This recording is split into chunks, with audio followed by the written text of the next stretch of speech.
En 1922, un chico de 15 años se presentó a su primer día de trabajo en un pequeño taller mecánico en Tokio, Japón. El dueño, quien se preguntó si el niño estaba preparado para este tipo de trabajo, lo asignó a limpiar el taller y a cuidar a su hijo en vez de reparar autos. Para ese entonces, nadie pensaba mucho en él, tampoco les importaba, pero solo porque no tenían idea de en quién este niño se llegaría a convertir.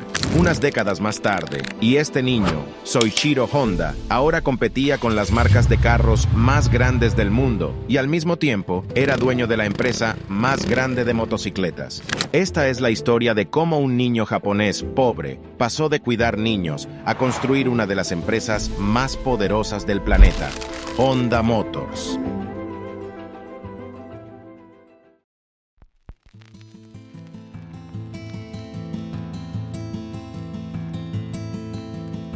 La historia comienza en 1906, en un pequeño pueblo asolado por la pobreza llamado Tenryu Shizuoka, al pie del monte Fuji. Fue ahí donde Gihei Honda y su esposa dieron la bienvenida a su primer hijo, Soichiro Honda. El padre de Soichiro era un herrero local del pueblo que también arreglaba bicicletas como segundo trabajo, mientras que su madre era tejedora.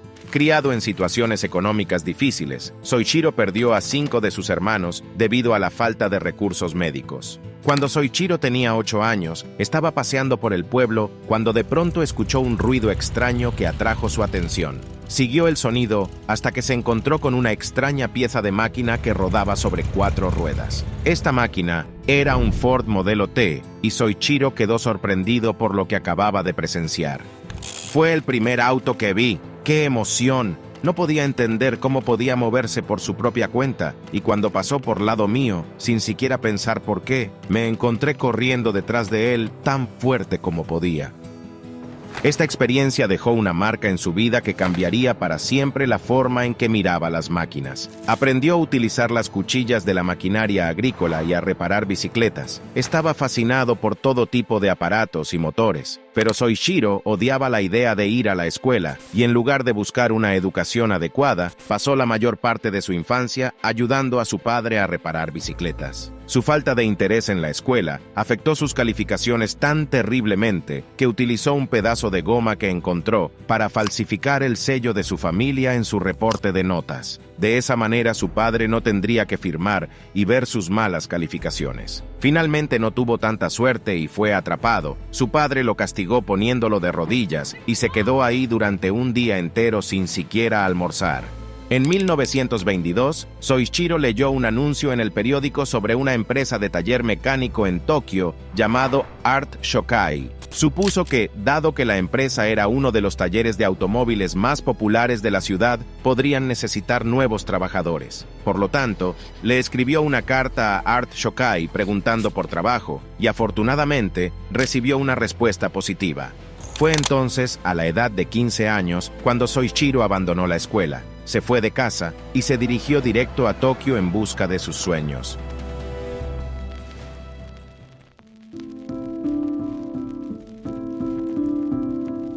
Cuando Soichiro llegó a Tokio, se asombró al ver lo rápida y diferente que era la vida de la ciudad en comparación con el pueblo del que venía. Cuando llegó al taller, el dueño de la tienda, Yuzo Sakakibara, ya tenía un trabajo preparado para él: cuidar a su pequeño hijo. Soichiro se decepcionó al ver que durante los siguientes meses, apenas ganando dinero y las únicas tareas laborales que le asignaban era cargar a un bebé bajo su espalda. La única razón por la que decidió quedarse fue por vergüenza de volver a casa como un fracasado y enfrentarse a sus padres. Con el paso del tiempo, el dueño no pudo mantener la gran demanda de su negocio de automóviles, por lo que finalmente llamó a Soichiro para que lo ayudara.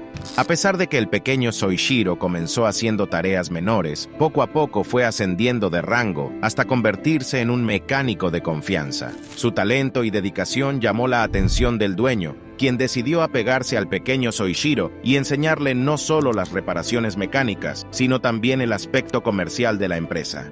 Aunque el trabajo de reparación de Art Shokai incluía tanto automóviles como bicicletas, los vehículos no eran tan populares como lo son ahora. En aquel entonces, los autos en Japón no solo eran un lujo que la gente rica se podía comprar, sino que también la mayoría de los carros eran traídos del extranjero. A través de su trabajo, Soichiro se familiarizó con una gran variedad de automóviles, incluyendo Lincolns, Mercedes, Daimlers e incluso varias motocicletas que llevaban al taller. Soichiro se esforzó en todo lo que podía para expandir su conocimiento y comprensión del oficio, y fue precisamente aquí, a través de esta empresa, donde Soichiro también se introdujo en el mundo de las carreras de autos. En esos tiempos, los deportes de motor estaban ganando popularidad alrededor de Europa, América e incluso Japón, y en 1923, el señor Sakakibara comenzó a construir autos de carreras con la ayuda de sus trabajadores, incluyendo Soichiro. Fue entonces cuando se creó el carro más preciado del taller, el Curtiss. El Curtiss se fabricó utilizando un motor usado de un biplano estadounidense llamado Curtiss, colocado sobre el chasis de otro automóvil estadounidense, el Mitchell. Este automóvil compitió en el quinto campeonato japonés de automóviles en 1924, tomando un impresionante primer lugar con el hermano de Sakakibara como piloto y Soichiro como ingeniero acompañante. Fue una experiencia especial para el joven de 17 años, que desde entonces el automovilismo se había convertido en su religión.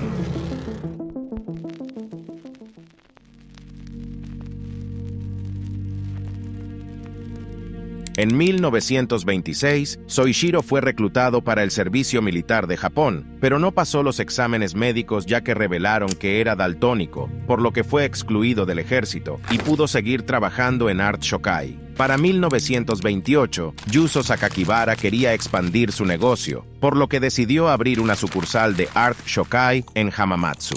Creía que no había mejor hombre para dejar a cargo que el joven Soichiro, y a la edad de 21 años, Soichiro Honda fue llamado para dirigir la nueva sucursal. Sin embargo, el taller de reparación de Soichiro tuvo problemas durante el primer año. En gran parte, era porque la gente no confiaba dejar sus autos con alguien tan joven y tan nuevo, por lo que Soichiro tuvo que sobrevivir de los carros sobrantes que otros talleres desechaban. Aún así, el joven utilizó todo el conocimiento y habilidades que había adquirido, y con el paso del tiempo, logró crecer su negocio con mucho éxito. Para el año 1930, su nuevo taller pasó de ser un trabajo de un solo hombre a una plantilla de 30 personas. La sucursal creció a un ritmo increíble durante los siguientes años, y con tanto trabajo por hacer, Soichiro tuvo que traer a su esposa para ayudar a administrar la empresa.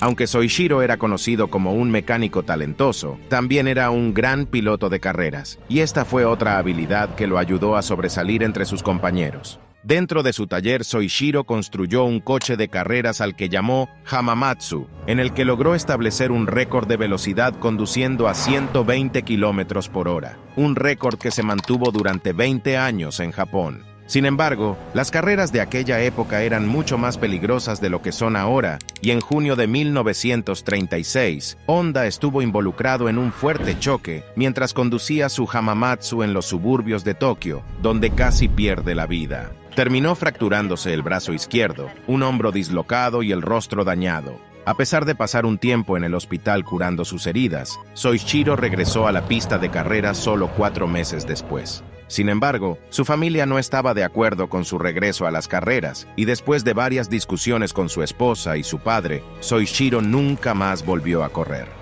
En 1936, Honda se cansó y se aburrió de su trabajo de reparación. Quería hacer algo más, por lo que planeó moverse hacia la fabricación de piezas de automóviles. Propuso convertir la sucursal de Hamamatsu en una compañía separada para este propósito, pero los accionistas de la compañía no estuvieron de acuerdo con él. Los inversores vieron que los pedidos actuales y la carga del trabajo del taller estaban generando suficientes ganancias y no querían arriesgarse con otro negocio que creían innecesario.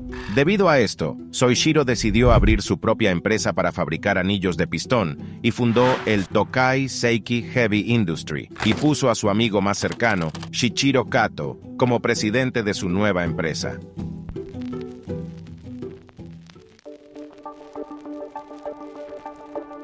Soichiro y Kato trabajaron incansablemente en su nueva empresa y juntos comenzaron un centro de investigación para los anillos de pistón. Soichiro, en particular, todavía trabajaba en su sucursal de Hamamatsu, pasando sus días en el taller de reparación y sus noches desarrollando pistones. Por mucho tiempo lucharon por lograr algún avance, y durante los siguientes años, Soichiro había trabajado tanto que terminó perdiendo mucho peso y su rostro se veía demacrado. Todo el estrés que pasaba por su cuerpo y mente lo hacían parecer una persona totalmente diferente, y después de una serie de fracasos, Soichiro decidió inscribirse como estudiante de medio tiempo en el Instituto Industrial de Hamamatsu para mejorar su conocimiento de la metalurgia. No fue hasta 1939 cuando Soichiro finalmente crearía un pistón exitoso.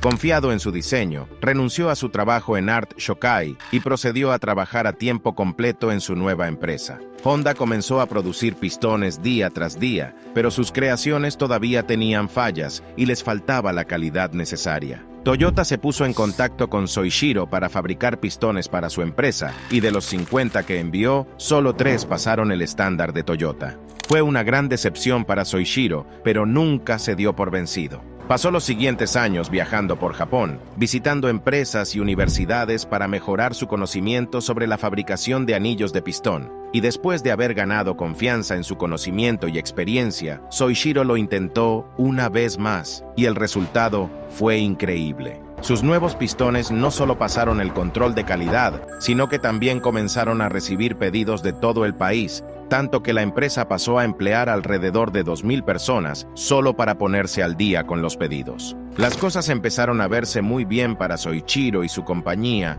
hasta que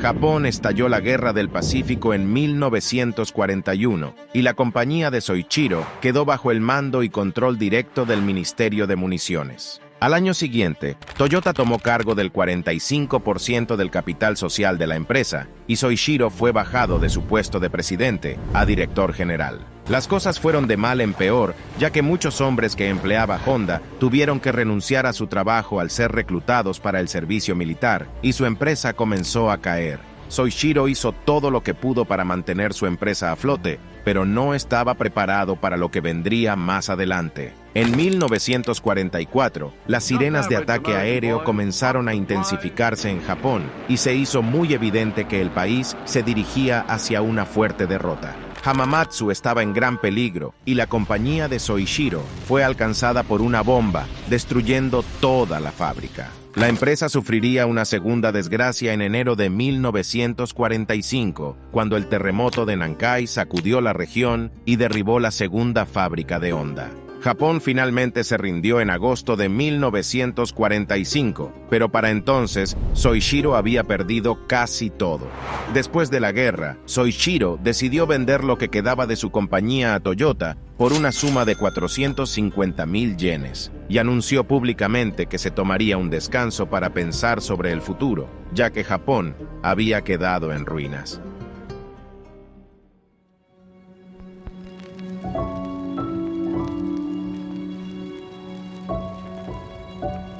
Un año después de la guerra, Japón pasaba por un colapso económico que amenazó la vida de sus ciudadanos. Había escasez de alimentos, ropa y refugio, y los recursos eran racionados. Como resultado, Soichiro ni siquiera pudo encontrar suficiente gasolina para conducir su carro, ni comprar comida para su familia. Un día, Soichiro se encontró con un motor generador que pertenecía al ejército imperial japonés, que se había utilizado durante la guerra para encender una radio inalámbrica. Se quedó fascinado por el motor y después de averiguar cómo funcionaba, se le ocurrió una idea brillante. ¿Qué pasaría si conectara este motor a una bicicleta? De ninguna manera se trataba de un nuevo invento. La práctica de poner motores a una bicicleta era común en Europa, y algunas de ellas incluso habían llegado a Japón, pero Soichiro sabía que el país desesperadamente necesitaba de un transporte barato, por lo que en 1946 Soichiro rehusó su antiguo almacén para establecer el Instituto de Investigación Técnica de Honda, con el único propósito de encontrar la manera de crear motocicletas. Ahí, él y un equipo de 12 hombres llevaron a cabo su idea, y lograron ensamblar una motocicleta con motores ya usados junto con otras piezas sobrantes. Estas nuevas bicicletas se convirtieron instantáneamente en un éxito y comenzaron a llegar pedidos de diferentes partes del país. Muy pronto, Soichiro se quedó sin motores usados, por lo que decidió diseñar y desarrollar uno propio.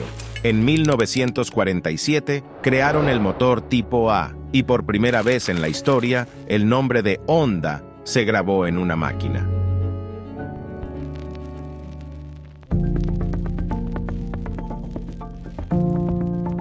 Soichiro fundó la compañía Honda Motor en 1948, con el propósito inicial de construir motocicletas para ayudar a movilizar a los japoneses. El problema ahora era que Soichiro necesitaba más dinero para expandir su producción, por lo que escribió una carta abierta a 18,000 propietarios de tiendas de bicicletas en Japón, diciéndoles que había encontrado una solución para que el país volviera a movilizarse. De las 18,000 tiendas a las que escribió, recibió 3,000 respuestas positivas y ellos le proporcionaron a Honda el dinero que necesitaba para hacer sus primeros envíos.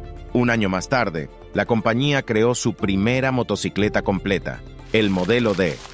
Aunque el modelo D fue un gran logro para Honda, era demasiado grande y pesado para su tiempo, por lo cual solo unas pocas personas llegaron a comprar la moto. Soichiro no estaba satisfecho con esto, así que desmontó la moto y trabajó muchas horas para hacer otra moto más pequeña y ligera.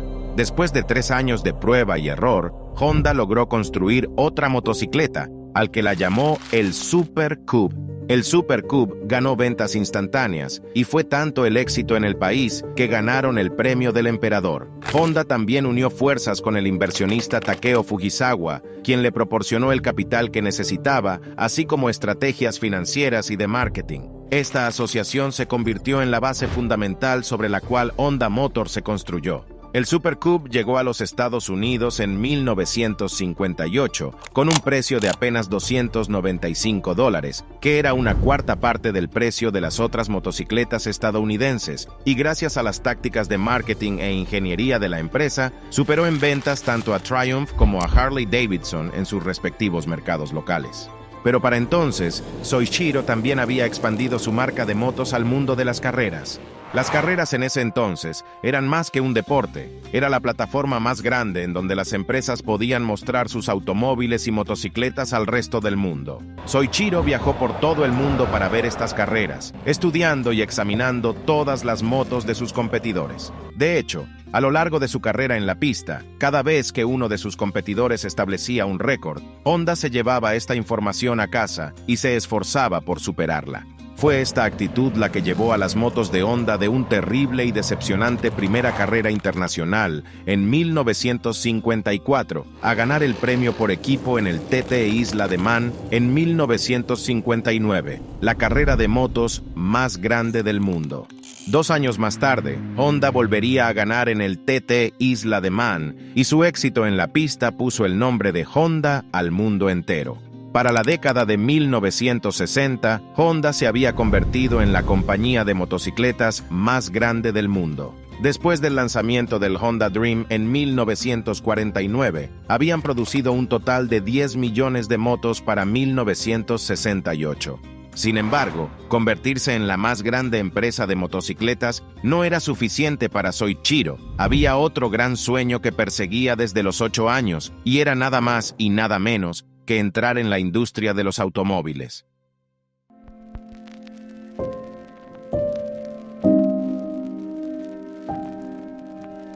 Cuando Soichiro anunció que entraría en el mercado del automóvil, muchas personas le advirtieron que era demasiado arriesgado para su empresa y que lo mejor era fabricar solamente motocicletas. En esa época, Japón tenía Nissan, Toyota y otras compañías más, quienes competían en el duro mundo del mercado del automóvil. Algunos funcionarios japoneses intentaron convencer a Soichiro de que el país no necesitaba otro fabricante de autos, pero Soichiro ignoró completamente sus opiniones. Honda debutó su primer auto en 1963 con el lanzamiento de la mini camioneta T360, una camioneta pequeña pero resistente. Desafortunadamente, el T360 nunca obtuvo mucha tracción, por lo tanto, fue seguido con el primer auto deportivo de Honda, el S500. Este S500 era un coche de 2 puertas con transmisión de 4 velocidades, capaz de alcanzar las 80 millas por hora. Era un automóvil pequeño, pero muy suave y fácil de conducir, pero lamentablemente solo se construyeron alrededor de 1.300 carros de este modelo, lo que lo convierte en uno de los Hondas más raros del mundo. Pero al igual que hizo con sus motocicletas, Honda también introdujo sus autos en el mundo de las carreras. El Honda RA271 hizo su debut de Fórmula 1 en el Gran Premio de Bélgica de 1964. Solo le tomó un año a Honda para lograr su primera victoria en el Gran Premio de México de 1965, con su nuevo sucesor, el RA272. Pero a pesar de su éxito instantáneo en la pista de carreras, Honda aún estaba lejos de vencer a sus competidores en el mercado automovilístico, por lo que se tomaron un descanso de las carreras y centraron su atención en construir uno de los autos más exitosos en el mercado del automóvil, el Honda Civic. Honda debutó con su nuevo modelo en 1972 y en los años siguientes se convirtió en uno de los autos más populares del mundo. Una de las razones de su éxito, especialmente en los mercados europeos y americanos, se debió a la crisis del petróleo de los años 70. Durante este periodo, la escasez de combustible se extendió por todo el mundo y para abordar esto, Soichiro ideó un método completamente nuevo para la gestión del combustible llamado combustión compuesta por vórtice compuesto. Esto permitió a las personas viajar distancias más largas con su automóvil sin quemar mucho combustible. El Honda Civic también dio con el problema de la contaminación causada por los gases de escape al eliminar el convertidor catalítico de sus vehículos, algo que otros grandes fabricantes de autos no consideraban en ese entonces. Y de esta manera, Honda se estaba volviendo rápidamente popular en el mercado del automóvil. Aunque los americanos compraban el Civic más que nada por necesidad, fue el Honda Accord el que realmente cambió el juego. Inicialmente, el Honda Accord debutó como un hatchback compacto, pero luego se expandió a los sedanes. Este nuevo modelo contenía la misma eficiencia de combustible que el Civic, pero con un tamaño moderado, y gracias a su comodidad y espacio interior, el Honda Accord se convertiría más tarde en uno de los sedanes más vendidos en la historia del automóvil. A principios de los 80, la compañía Honda Motor era el tercer mayor productor de autos en Japón y a finales de la década era la tercera compañía de automóviles más grande del planeta. Soichiro Honda se retiró de la empresa en 1973 y falleció el 5 de agosto de 1991. Mirando atrás en mi trabajo, siento que no estaba haciendo nada más que errores, fracasos y omisiones graves, pero estoy orgulloso de los logros. Aunque cometí un error tras otro, mis errores y fracasos nunca ocurrieron por las mismas razones. Honda ahora se ha expandido hacia muchas otras industrias, incluyendo aviones jet, motores de botes, equipos de energía y robots, por nombrar algunos. Gracias a todos por quedarse hasta el final. Asegúrate de suscribirte y darle like al video. Hasta entonces, los veré en la próxima.